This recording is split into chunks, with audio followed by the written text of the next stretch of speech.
Hudson County View live on Uncut. I'm your host, the guy that tells you 2 and 2 makes 3, your favorite cult of personality, John Arhitis, and of course the latest and greatest at Hudson County News, as we do every week. So, for starters, let's talk about the Jersey City Board of Education, and after 33 years, they finally have local control back from the state. So what are the implications of that? How do we get to this point? We're going to chat about what's happening there. We're also going to talk a little bit about the Hoboken Business Alliance. They have a new executive director, so certainly we want to let you know what her resume looks like and what her role will be moving forward. We're going to be chatting a little bit about Blue Violet's dispensary. That's actually the first dispensary to clear the Hoboken Planning Board, so we're going to have some interesting dialogue about that, I believe. We're also going to be talking about Story Dispensary, who had their 4th hearing yesterday. Still no vote. We're about 16 hours in. But fortunately, on the Hoboken issue, I'm joined today by 2nd Ward Councilwoman Tiffanie Fisher. So certainly, I think we're going to chat about that and other issues at length. And also, we're going to talk about a story I did last week where I looked at the contributions from the Hudson County Democratic Organization to the New Jersey State Democratic Committee and how that led to $410,000 and about being contributed in about a 4.5-month span, and what that meant for Governor Phil Murphy and his re-election. So all that and a whole lot more right after we come back from a word from our sponsors.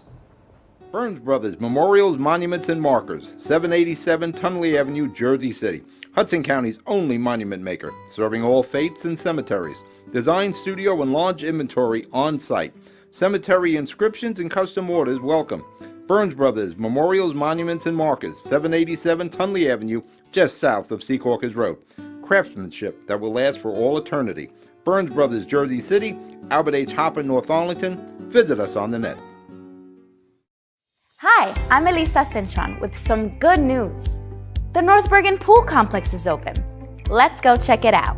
New Jersey's best pool complex, open 7 days a week from 11 a.m. to 7 p.m. with pools for every age. With a main pool, a lap pool, a kiddie pool, and a splash pool.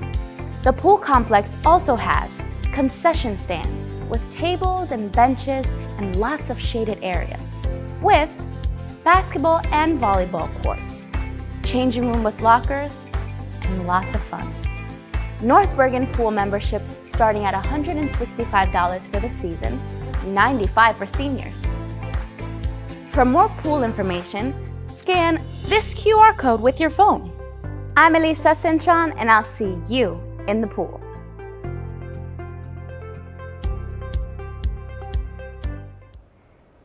Hudson County View live at Uncut, John Arhitis, and as I mentioned a few moments ago, today I'm joined with Hoboken 2nd Ward Councilwoman Tiffanie Fisher. Councilwoman, thanks for coming in. Thanks for having me.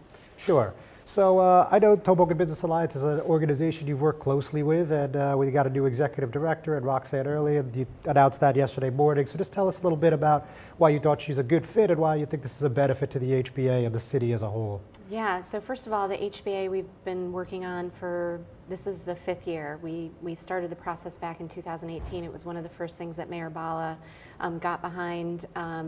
And so, it opened during the pandemic. It was a lot of blocking and tackling, and we always were looking for someone with, a lot of experience that is specific to economic development, supporting local business community.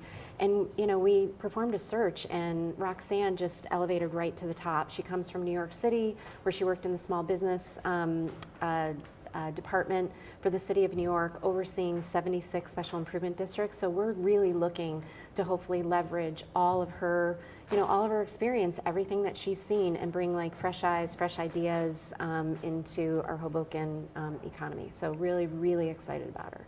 All right.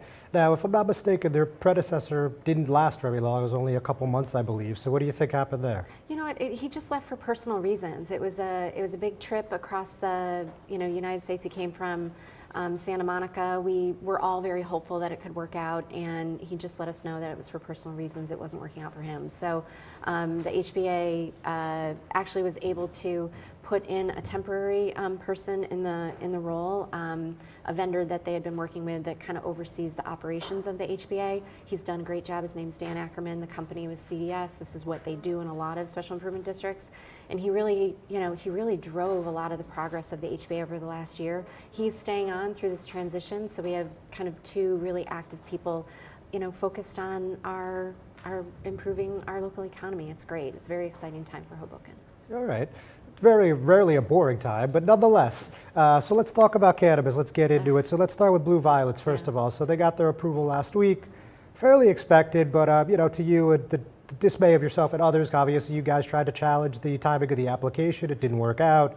Ended up getting approved unanimously. Why do you have an issue with this specific application?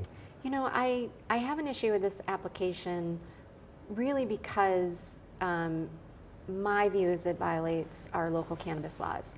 You know, after a lot of outpouring from the community, the City Council, Mayor Bala, we came together and we approved common sense cannabis regulations on April 6th. Mayor Bala signed it really fast, 2 days later, which is not typical. It's usually maybe a week. We put it in place, and one of the restrictions in it is what we're calling the 600-foot rule, which is you can't have a dispensary within 600 feet of a primary or secondary school. This dispensary is literally kitty corner from All Saints Day School, Hoboken Charter, and Hoboken Charter High School. So it is in violation of our current laws.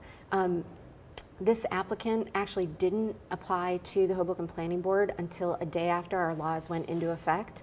And honestly, right now, I cannot fathom, I don't understand why people are turning their heads on this. And they've, you know, the planning board decision the planning board attorney and planning board chairperson effectively chose to just, I'm saying look the other way, but just accept that the applicant felt that by starting the Cannabis Review Board back in January, that they satisfied the criteria of time of application, but that's just not consistent with state law. I know there's a number of members of the public that are speaking with land use attorneys. I've spoken with land use attorneys, and everyone is scratching their head on this decision. So I know that there's some conversations about potentially legally challenging it.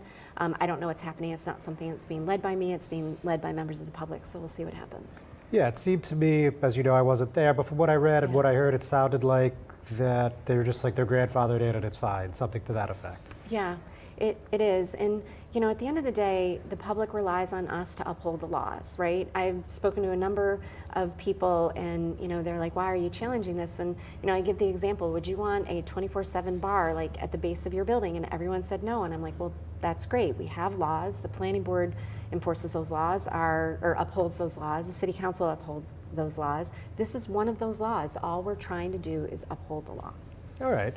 Now, tomorrow, you guys, the city council, that is going to vote on a resolution on whether or not you support it. Obviously, you're not voting for it, but in the event that it does pass, what happens next? What does that mean? What are the implications? Yeah, so first of all, I'm not even sure why we're voting on it, because notwithstanding the planning board approved it, they've not actually voted on the resolution, so it won't be voted on probably for another couple weeks.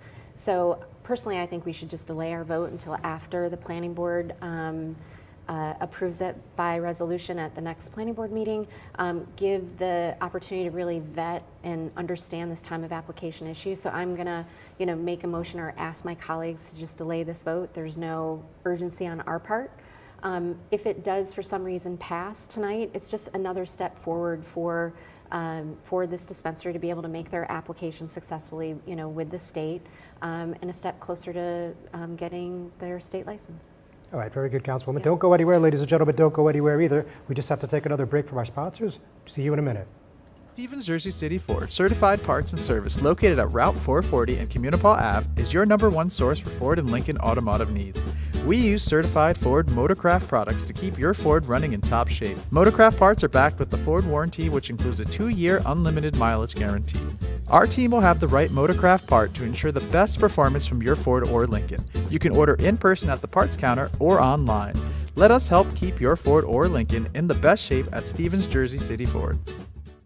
Consumer Carpets, 3408 Kennedy Boulevard in the Jersey City Heights, your one-stop store for residential and commercial floor treatments, carpeting, linoleum, tiles, laminates, hardwood floors, area rugs, remnants, all major brands, all in stock.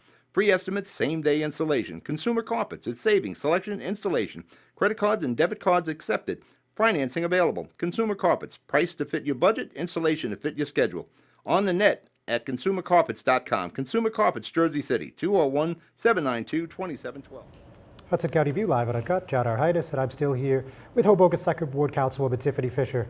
So, Councilwoman, of course, there wouldn't be much point of having you here if we weren't going to talk about story. So, obviously, you had a pretty strongly worded email yesterday, probably the most strongly worded one I've seen from you, to be honest. And, do you express your dismay with this project in excruciating detail? No offense when I say excruciating, but you really laid it out. You put it all on the line. Why did you feel the need to do that? You know what?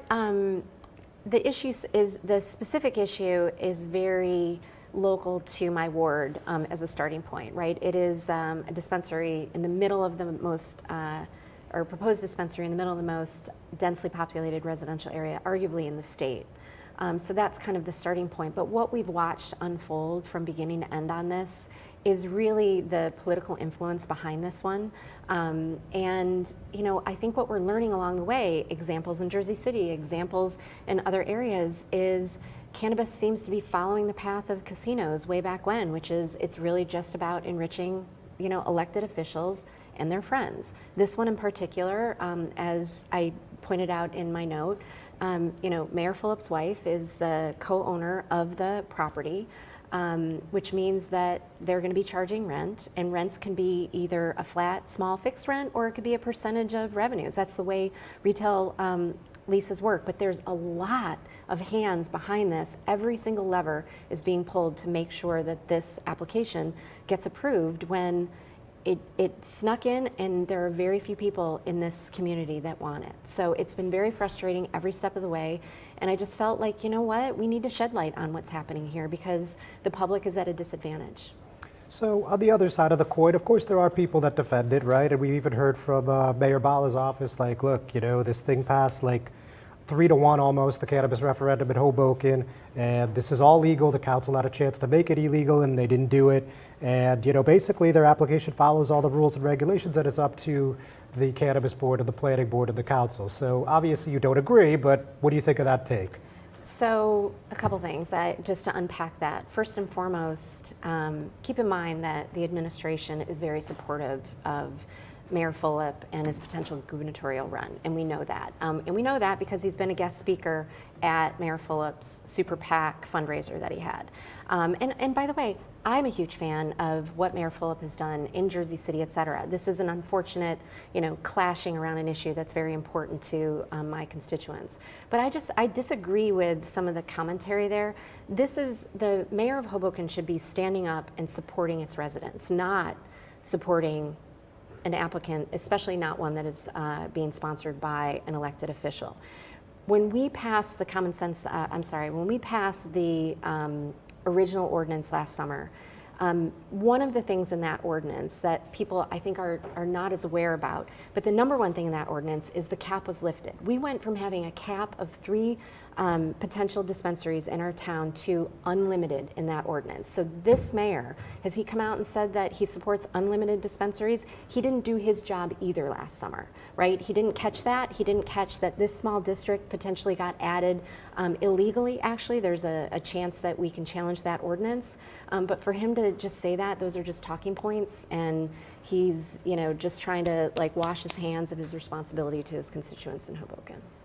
All right, and as it stands, though, it appears that we're going to get a vote at the next meeting, or maybe 2 at the most, you would think? I think it's the next one, November 1st. So it's going to be, look, as I mentioned at the top of the program, a lot of time's been invested, roughly 16 hours, 4 meetings. At this point, I guess, do you feel like investing this amount of time has been worth your while? Have you actually learned anything about the project from people coming and asking questions of the professionals? Is this, what you would have hoped for?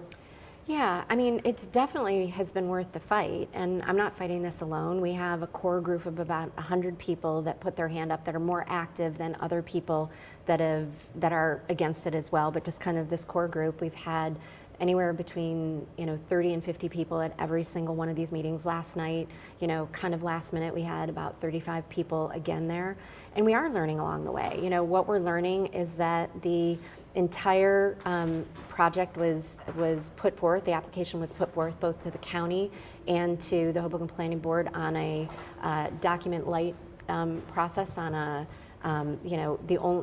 they provided what we feel is a very shoddy traffic report, which is really at the crux of this. And just to be clear on what the issue is, No one's anti-dispensary, no one's anti-cannabis. This is an area of Hoboken that already has huge, like a tourist population that is in the middle of a densely populated residential area. So all this does is puts another tourist attraction in that area. And a lot of the issues that neighbors have from a public safety standpoint, from a nuisance standpoint, have to do with just crowds coming into the area and being disrespectful to the local traffic laws, to the residents in the area and the properties in the area. So the example that I give is, it's like what Orlando was when they only had Disney, and they said, you know what, we don't have enough people, let's build Epcot. Like, that's what this is. We're putting something that is expected to bring just excessive volumes into area that's different than other areas in Hoboken that they don't have the same kind of tourist draw as this area is. So this is just exacerbating an existing issue, and it was never meant to be this location. So just briefly, we're short on time here, Yeah. but so when we look at the Hoboken Planning Board or even Union City, North Bergen, Jersey City, it's very rare that they vote down applications because they look, does it follow the letter of the law? And usually just because residents are like, it's too big or I don't like it or too much traffic, that very, very seldom impacts a vote. Again, I'm speaking broadly, Yeah. not just on cannabis. So why do you think this should be any different? First of all, I can't speak for the other towns, but I can tell you in Hoboken things get turned down all the time. It's one of the biggest issues that people have in Hoboken, that they don't have confidence going to our land use boards with outsized projects. Why I think that the planning board can turn this down? Because there are two conditions that absolutely cannot be met, having everything to do with large crowds. This applicant cannot demonstrate that it can manage without any line. Pick one dispensary that you can think of across the state that doesn't have a line out the front door. Hoboken has an ordinance that prohibits it. Well, Elizabeth, I've been there. Okay, well, when you were there, maybe, they didn't have a line. But in this location, they can't guarantee that, and Hoboken has a very strict law for cannabis dispensaries that you can have no lines outside at all and no loitering. So this is a huge potential burden shift to the city of Hoboken to manage this line if the dispensary on their own has no ability to manage it. So it's a land use issue, it's a real quality of life issue, it's a public safety issue. So the planning board has the ability to vote no based on this inability to satisfy this really important condition, which is really at the crux of the issue. All right, looking forward to the thrilling conclusion. Councilwoman, thanks for coming in Thanks today. for having me. Ladies and gentlemen, thanks for tuning in. We're not done yet. We'll be right back. Good Friend Self-Storage in North Bergen, New Jersey is a fully climate-controlled facility equipped with state-of-the-art security, packing supplies, a Refer a Friend program, and multiple loading docks convenient for commercial use. Located just off of Route 3 at 4301 Tunnelly Avenue, Route 1 and 9. Call 201-867-2444 or visit us on the web today. Good Friend Self-Storage. Let us be your good friend. Newport, the luxury waterfront community on the Hudson River, offers a quality of life you deserve in one of our many high-rise towers. With amenities such as the on-site Newport Path, light rail, Newport Town Square, 3 playgrounds, dog run, upscale restaurants, retail giants like Kohl's, JCPenney, Macy's, and Target. Morton Williams and Acme Supermarket are just outside your front door. A health and fitness center, skating rink, and medical facilities are also on site. Enjoy the New York skyline from our waterfront and various parks. Manhattan is just one pass stop away, or a quick ride through the Holland Tunnel. Nursery and private elementary schools all on site. 12-screen movie theater at the Newport Center Mall. Looking to visit? Stay at the Westin or Marriott Hotel. For more information, visit us at newportnj.com. Make lasting memories to cherish forever. It's incredible. It's you, Newport. Live like you want. Introducing the all-new Ford Maverick. A truck for people who do stuff. And people who make stuff. People like Gabrielle Union. I make this look good, don't I? Who haul whatever they want to wherever they want. Like wood to build things made of wood with. And friends to get weird with. It's for long trips that the standard hybrid engine with a targeted EPA estimated city fuel economy rating of 40 miles per gallon helps with. That an 8-inch touchscreen connects with. And any trip that this interior makes more comfortable. But we'll let Gabrielle tell you all about it. Or I could just tell them it's a Ford truck that starts at less than $20,000 MSRP. Yep, That works too. The all-new Ford Maverick, built to defy expectations.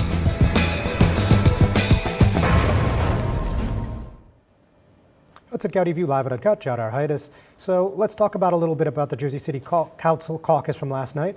So as you guys may or may not recall, they voted on the first reading of the budget ordinance in July, and it was approved unanimously. You know, didn't really get a lot of fanfare, but you know, obviously now we're 2 months in the future and we still don't have anything. And a few people have been asking why. And we heard an update from the BA's office yesterday. So let me tell you a little bit about what happened. So what the council's going to be voting on this week is making an application to the local finance board in Trenton, and the resolution says, quote, to raise their cash deficit outside of the appropriations cap. So that's something that I haven't seen before, so I imagine a lot of you haven't either. And we heard a little more from the city's budget director, that's Kyle Greaves, and he talked about why this resolution's on the agenda. He said in part, this is just a statutory requirement that we have to meet prior to amending and adopting the budget. This accounts for one of the appropriations that we had in the budget this year for money due from FEMA, some other small items. This should be the last step prior to adopting. And we heard from Councilman Solomon, who of course represents Ward E. He said he didn't recall ever doing this before. Greaves said he didn't either in recent memory, but he said this won't have a material impact on the budget. And you know, it's just basically standard operating procedure. Now, this was only probably the span of 5 to 7 minutes. It wasn't really a long discussion. But the bottom line is this: the local finance board doesn't meet again till October 12th. And this is a board, again, that has to approve these sort of budgetary matters. And they need to submit all applications by September 21st, which is tomorrow. However, we heard from Business Administrator John Metro, who said that they could push for a special meeting on this because the local finance board has been meeting virtually. So that would obviously open up more opportunity to have a hearing. So with that in mind, you know, that's basically how they ended. And, you know, it looks like this will obviously pass on Wednesday. But, you know, when the budget stuff first hit at the end of June, we heard an announcement from the mayor's office. Don't forget, it comes with about a $1,030 tax increase per household, assessed at $470,000, compared to a $967 tax decrease last year. Now, anyone who's watching is probably familiar that Mayor Fulop has targeted the Board of Education for this tax increase because after they passed their $974 million budget, it came with a $1,608 tax increase on a home evaluated at $460,000. So it's interesting how there was a lot of bad blood there for, you know, the early part to the mid part of the summer, and now we haven't really heard anything about it in recent memory. But and the other question you may have is, how has the city still been running if they don't have a budget? Well, actually, at the last meeting in August, well, there's only one meeting in August, but at the meeting in August, the council approved a $357 million emergency appropriation to keep the city running while the budget process continues to run its course. So we're going to keep an eye on what happens on Wednesday and what happens in Trenton subsequently, and of course, we're going to let you know as soon as we possibly can. And a relatively short story, but I think an important one. West New York has this Papusa Festival every year at the beginning of September, and there was actually a stabbing in broad daylight this time around.